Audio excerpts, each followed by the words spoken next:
Assalamualaikum warahmatullahi wabarakatuh. Ismi Nur Hulwani Maisara binti Fauzi. Raqmu talabah wahid wahid samania wahid khamsa samania sab'ah. سأقدم لكم عن كيف تكون النجوم. كيف نشاهد الفيديو. How do stars form? Stars are like huge balls of fire that emit a tremendous amount of heat and light. Stars don't form in a few seconds, minutes, or hours. Star formation process is so slow that it can take millions of years. A star begins its life inside vast molecular clouds of dust and gas. These molecular clouds are also known as nebulae or dark nebulae. They mostly contain hydrogen and helium molecules along with some other particles. Normally, these molecular clouds are cold and stable. However, a nearby supernova explosion or galactic collision may send a shockwave or tremendous amount of energy through a molecular cloud. Now, in the molecular cloud, this energy causes a gravitational disturbance due to which it begins to collapse on itself under its own gravity, causing hydrogen and helium to clump together and thus increasing the mass in the center of the cloud. This increase in mass increases the gravitational pull, thus attracting even more molecules and particles from the surrounding.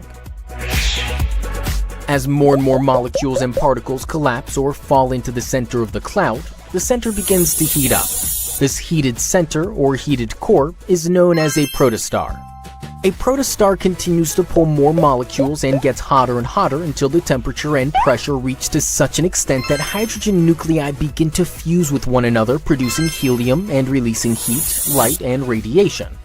This process is called nuclear fusion. When this happens, the inward force of gravity is exactly balanced by the outward force created by heat and radiation. These inward and outward forces maintain balance and thus a star is born. هذا هي آيات القرآن تحدث عن النجوم. يستخدم الله الكلمة الشعراء البروج النجوم والكواكب لشرح النجوم في القرآن. ثم لماذا خلق الله النجوم أو ما وظيفة النجوم إلى خلقه؟ أولا تعمل كزينة الأرض فقال الله تعالى في سورة الملك آية 5 ولقد زينا السماء الدنيا بمصابيح. الثاني تعمل كحارس السماء وهو رجم الشيطان كقال الله تعالى في سورة الملك آية 5 وجعلناها رجوما للشياطين. الثالث تعمل كتوجيهات إلى بشر خاصة أصياد السماء فقال الله تعالى في سورة الأنعام آية 97 وهو الذي جعل لكم النجوم لتهتدوا بها في ظلمات البر والبحر قد فصلنا الآيات لقوم يعلمون. ثم دورة الغلاف الجوي يتألف الغلاف الجوي للأرض من عدة طبقات متعاقبة تملك كل طبقات منها خصائص وسمات خاصة بها وترتب هذه الطبقات من الأقرب إلى الأبعد عن سطح الأرض. هذه طبقات الغلاف الجوي. أولا troposphere. troposphere هي أقرب طبقات الغلاف الجوي لسطح الأرض. الطبقات التي تقع فيها أغلب التقلبات الجوية في العالم مثل الغيوم، الأمطار والثلوج. طبقة الأوزون. طبقة الأوزون في الجزء السلفي من طبقة stratosphere ولون الأرزاق. الثالث هو stratosphere. stratosphere هو الثانية من طبقة الغلاف الجوي بعدا عن سطح الأرض. تحديد طبقة ترتفع فيها درجة الحرارة بزيادة ارتفاع. الرابع هو ميزوسفير. ميزوسفير هي الطبقة الثالثة من طبقة الغلاف الجوي بتواجد العديد من ذرات الحديد وبعض المعادن الأخرى. والخامس هو خط كرمان. خط كارمان هو حد بين الغلاف الجوي للأرض والفضاء الخارجي. السادس هو ترموسفير. ترموسفير هي الطبقة الأقرب إلى الفضاء الخارجي، الطبقة التي يدور ضمنها محطة الفضاء الدولية وغيرها من المكوكب الفضية الأخرى. وآخر هي إكسوسفير. إكسوسفير هو آخر طبقة الغلاف الجوي الخارجية وأبعدها عن الأرض. Salah satu fakta ilmiah yang telah terbukti yaitu tentang alam semesta sebagaimana dinyatakan dalam Al-Quran adalah bahwa langit terdiri atas 7 lapisan. Allah berfirman, "Dialah Allah yang menjadikan segala yang ada di bumi untuk kamu dan Dia berkehendak menuju langit, lalu dijadikannya 7 langit. Dan Dia Maha mengetahui segala sesuatu." Quran Surat Al-Baqarah ayat 29. Kemudian di ayat lain Allah berfirman, "Kemudian Dia menuju langit, dan langit itu masih merupakan asap. Maka Dia menjadikannya 7 langit dalam 2 masa, dan Dia mewahyukan pada tiap-tiap langit urusannya." Quran Surat Fussilat ayat 11-12. Kata langit yang kerap kali muncul di banyak ayat dalam Al-Quran digunakan untuk mengacu pada langit bumi dan juga keseluruhan alam semesta. Dengan makna kata seperti ini, terlihat bahwa langit bumi atau atmosfer terdiri dari 7 lapisan. Saat ini, benar-benar diketahui bahwa atmosfer bumi terdiri atas lapisan-lapisan yang berbeda yang saling bertumbukan. Persis sebagaimana dinyatakan dalam Al-Quran, para ilmuwan telah menemukan bahwa atmosfer bumi terdiri dari 7 lapisan. Lapisan-lapisan tersebut berbeda dalam ciri-ciri fisik, seperti tekanan dan jenis gasnya. Lapisan atmosfer yang terdekat dengan bumi disebut troposfer. Ia membentuk sekitar 90% dari keseluruhan massa atmosfer. Lapisan di atas troposfer disebut stratosfer. Lalu lapisan ozon atau disebut ozonosfer. Di atasnya lagi ada lapisan mesosfer. Lalu termosfer berada di atas mesosfer. Dan kemudian ionosfer.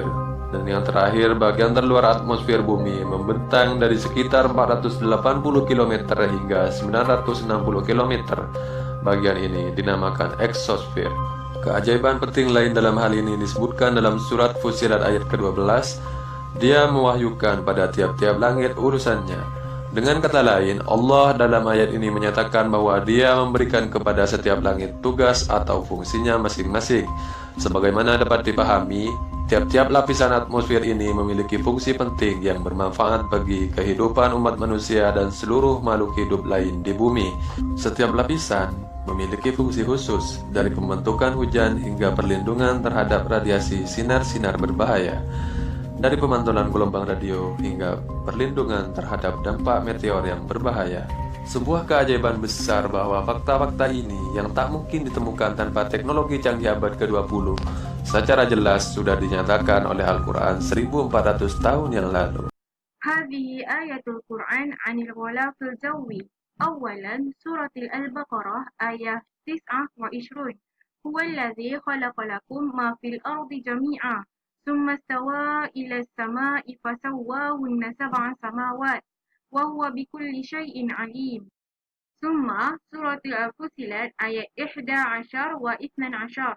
ثم استوى إلى السماء وهي دخان فقال لها وللأرض ائتيا طوعا أو كرها قالتا آتينا طائعين فقضاهن 7 سماوات في يومين وأوحى في كل سماء أمرها وزينا السماء الدنيا بمصابيح وحفظا ذلك تقدير العزيز العليم. ثم ننتقل إلى PowerPoint التالية وهو كيف خلق البشر. يبدأ من نطفة يعني تسميد المني والبويضة. فقال الله تعالى في سورة الإنسان إنا خلقنا الإنسان من نطفة أمشاج نبتليه فجعلناه سميعا بصيرا ثم أن تكون العلاقة ثم مضغة. المضغة هو طور من مراحل تطور ويكون في فترة من البداية الإخصاب حتى نهاية الأسبوع الثامن من حمل. فقال الله تعالى فخلقنا العلقة مضغة ثم عظام فخلقنا المضغة عظاما ثم اللحم يعني اللحم يغذي العظام والآخر يغفر الله الروح ربك والملك صفا صفا وجيء يومئذ بجهنم كلا إذا دكت الأرض دكا دكا وجاء ربك والملك صفا صفا وجيء يومئذ بجهنم يومئذ يتذكر الإنسان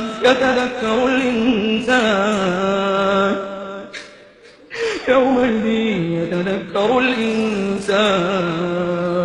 يتذكر الإنسان وأنى له الذكرى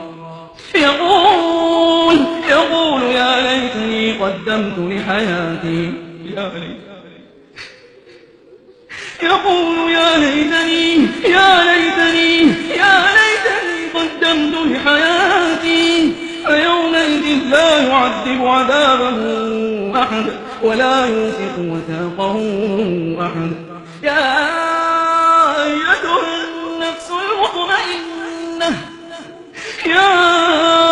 أيتها النفس المطمئنة ارجعي إلى ربك راضية مرضية